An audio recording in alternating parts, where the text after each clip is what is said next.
Oh yeah, the land of my dreams. Hey, I'm Charlene, also known as Nahneen Kula. Today, you're gonna watch the behind the scenes of my video and Sammy's video. Sammy! Land of my dreams. Last year, Charlene and I took a trip to Malaysia, and we filmed our first music video for Nahneen Kula. It was very spontaneous. It wasn't something that we had pre-planned. We ended up purchasing our gimbal from some random dude and met up with him in a KFC. We just went with our gut on a lot of things, and we were lucky that Sabah was insanely gorgeous. We were super happy with how it turned out. We came home and we worked on music for a few months, but we just kept on going back to the idea of making music videos. We decided to invest in a lot of equipment for filmmaking, lighting, prop making. I got a sewing machine. We just wanted to get our hands on anything that could expand our possibilities and just bring our productions to oh, that's good. By the time we got all our gear, the Fire Nation attacked. By that, I mean the pandemic hit and we were locked in our house. We had the idea to do a more minimalistic, performance-based series. A series that we can just film right here in our living room. Nice and simple, right? I've seen better behind the scenes. One of the songs that I came up with is called Land of My Dreams. I like the Anna Domino cover and Aretha Franklin's original. They are very different from one another, so I wanted to make a sort of hybrid of both. What came to mind was this chick in a bygone era singing about her unrequited love at a school dance. That's just what came to mind. And this dance was themed Dream World. Dream World. So we started planning out different props and set designs. The first project was creating the clouds. We had seen some tutorials on YouTube of people taking paper lanterns and gluing polyfill or like teddy bear stuffing around them using hot glue. Just took a long time and it burned you and it sucked. So what we found was using Super 77 spray was much quicker, and we were able to reduce the time from an hour a cloud to 10 minutes a cloud. I needed an outfit for the video, and when I got it, it was entirely see-through dress. I mean, it could work, potentially. It could work, but I don't think I'd be able to upload that to YouTube. And also the dress was small in places. I ended up having to take apart every seam of the dress, and I added something to cover. And another issue was that I didn't have a body form yet, so I had to sew a body form.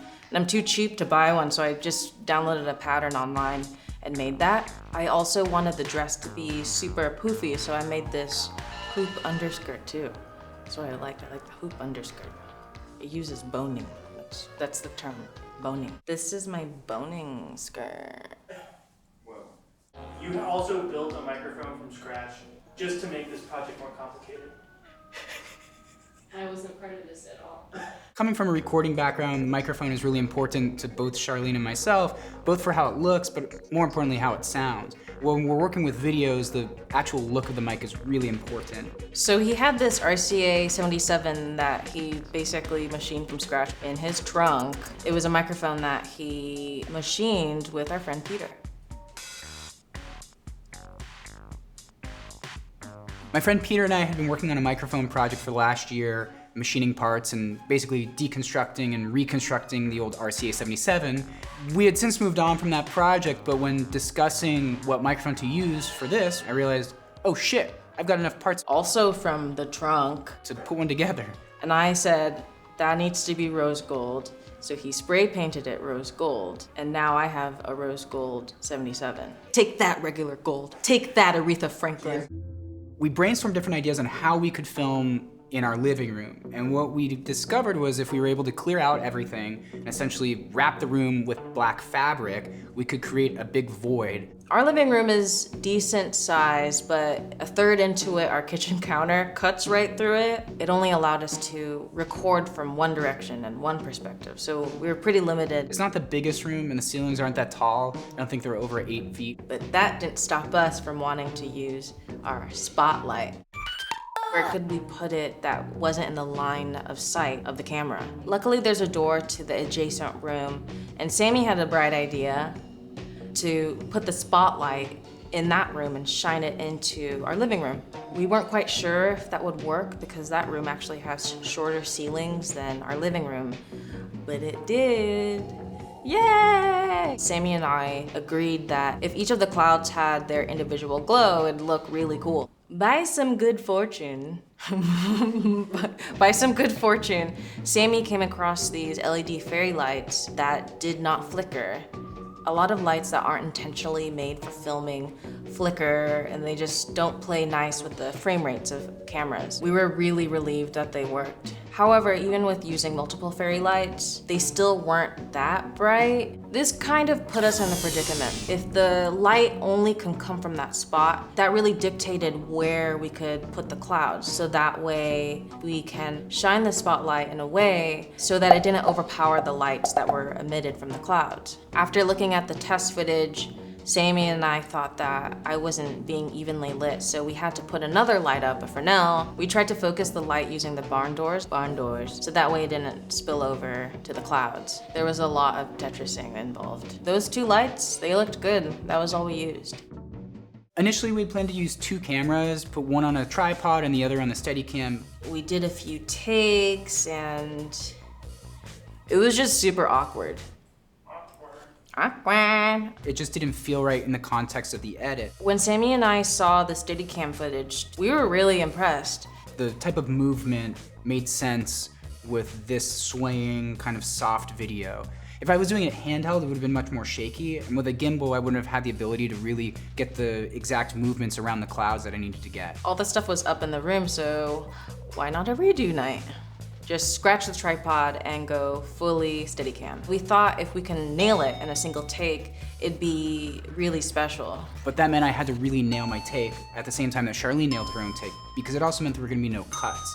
Sammy was just walking around a cloud minefield in the dark with this huge thing. It was really difficult for him at first because not only did he have to navigate this in the dark, he also had to pull his own focus, which is not a thing you do normally when you have a Steadicam, but he attempted it and it worked. Typically on a set, you have another person who'll actually focus for you. The Steadicam operator is only in charge of making things look nice and framing the video properly. Because we were in the middle of a pandemic, we didn't have any friends that could come over and help focus things for us. And also, I don't want to have to call a friend to come over at 3 a.m. to pull some focus for me, if you know what I mean. So I had to figure out a way where I could focus the camera myself while also operating the Steadicam. I came up with a method that is similar to how gimbal operators pull their own focus by essentially taking a remote handheld follow focus and attaching it to the handle of the Steadicam. It's difficult because I'm a newer Steadicam operator, and I imagine it's difficult in general, but the more I've done it, the better I've got at it. There were some instances where I didn't mean to be out of focus, but we tried to hide it by making the stars go out of focus at the same time. But overall, I was really happy with how it turned out. In the end, Sammy actually is just walking backwards with the camera, and I wanted it to be super crazy and jerky, so that kind of gave him some leeway and not having to balance it perfectly. It's a storm. In the end, editing should have been a very simple process. You just pop the video in, sync it up with the audio, do some color, and you're done. It'd be so simple. We'd just put it in the computer, edit it, throw in some color, throw in some stars, throw in some stars, throw in some stars. Oh my God, stars. The question is, would we be doing this if we weren't quarantined? Yes, we would. Definitely, 100%. No doubt about it. We would absolutely be doing this. Confirmed. Not denied. Confirmed. It would have happened. Definitely. Yeah. I'm glad I was asked. Thanks. Nahneenkula.